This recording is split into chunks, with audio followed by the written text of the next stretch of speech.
Hey, Teddy K here for Best Buy Plugin, and in this video review we take a look at the Wingsland S6, a new handheld drone.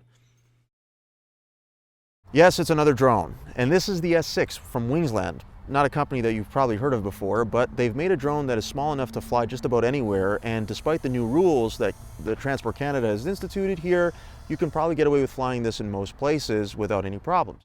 The reason for that is because at 230 grams, the S6 falls under the micro category under Transport Canada's new rules, which means that there are no real restrictions as to how to fly it or where you can fly it. Of course, you got to be careful. I mean, it's so small that it's handheld and it comes in its own case, as you can see here. There's no real assembly to putting this together. The arms just come out like this with the propellers already attached, and then you just slide in the battery and a micro SD memory card. There's no internal storage here. Turn it on and you're basically ready to go. The app, notice here that it says propeller guard. Those don't actually come in the box, so I flew without it. The app is pretty straightforward for the most part. There's actually a lot of stuff that's hidden in here that you have to kind of find, so I definitely recommend that you take some time to dig into it and see. There is a beginner mode, there's a selfie mode. When you turn the beginner mode off, it goes into what's called standard mode, which removes any of the restrictions so that you can raise the flight speed and things of that nature. I wasn't able to adjust altitude, so that's one thing you can't do. And there are apparently 3 ways to fly the drone. There is a remote controller that I have not seen, so I don't know how that would work. There is the touchscreen controls on the app itself, and you can also go motion censored based on how you tilt the phone.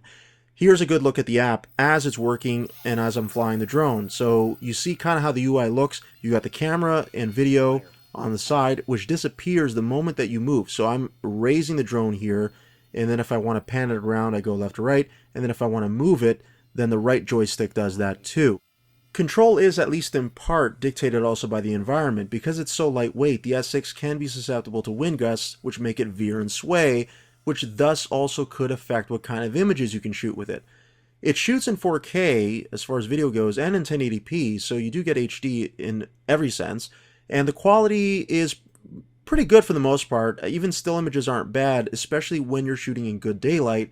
When you're shooting in lower light or in dusk or dawn, where there's just not as much daylight, it gets a little bit tougher, but the quality is actually better than some drones I've seen from other manufacturers. Now the S6 shoots in 4K, but the quality of that 4K content is going to be pretty subjective. I think either you're going to like it or you're going to think that something's missing. Then of course there's the battery life or lack thereof. I got 8 minutes on one charge with this thing, and it only comes with one battery. So that in itself is a bit of an issue because you're flying for 8 minutes. Maybe you take a couple of selfies, you take a couple of videos of the landscape, and before you know it, you're done. So had Wingsland put in an extra battery in there, I think that would have made a lot more sense and it would have extended the flying time at least by double. Despite all that, I would say this is a good drone for beginners. If you want to kind of learn how to fly a drone before you maybe graduate to something a little bigger, this is probably a good place to start. Now, I know that the battery life is bad, but at the same time, you're getting something that at least works well. It's pretty, pretty responsive. I didn't have too much of an issue as far as flying it around. In fact, I thought it was a little bit conservative, to be honest. So I would say if you're looking to start off with something small where you don't really have to worry too much about the rules, then the Wingsland S6 is probably a good place to start. And that's my review. For Best Buy Plugin, I'm Teddy K. Thanks for watching.